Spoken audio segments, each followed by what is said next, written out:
Hello everyone, আসসালামু আলাইকুম। নাজমাস কুকিং স্টুডিওতে আপনাদের সকলকে স্বাগত। কেমন আছেন আপনারা সবাই? আশা করি সবাই ভালো আছেন। আলহামদুলিল্লাহ, আমিও আল্লাহর রহমতে ভালো আছি। দর্শক, আজ তেল ঘি ছাড়া সকাল বিকেলের নাস্তায় সাধারণ উপকরণে অসাধারণ মজার কালো জিরার পিঠা ব্রেড তৈরি করে দেখাবো।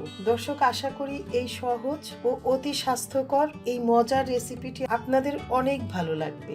দর্শক, রেসিপিটি শুরু করার আগে আমি আপনাদের সঙ্গে এর উপকরণ ও পরিমাণটা বলে দিচ্ছি। এখানে লাগবে ময়দা 2 কাপ, 1 চা চামচ ড্রাই ইস্ট, অর্ধেক চা চামচ লবণ, 2 টেবিল চামচ গুঁড়ো দুধ, অর্ধেক চা চামচ চিনি, 1 কাপ পরিমাণ হালকা গরম পানি, 2 টেবিল চামচ পরিমাণ কালো জিরা ও 2 টেবিল চামচ সুজি। ব্যাস, এই কয়েকটা সাধারণ উপকরণ দিয়ে আমি অসাধারণ মজার পিঠা ব্রেড তৈরি করে দেখাবো। দর্শক, তাহলে চলুন এবার দেখা যাক এই মজার রেসিপিটি কিভাবে তৈরি করা যায়।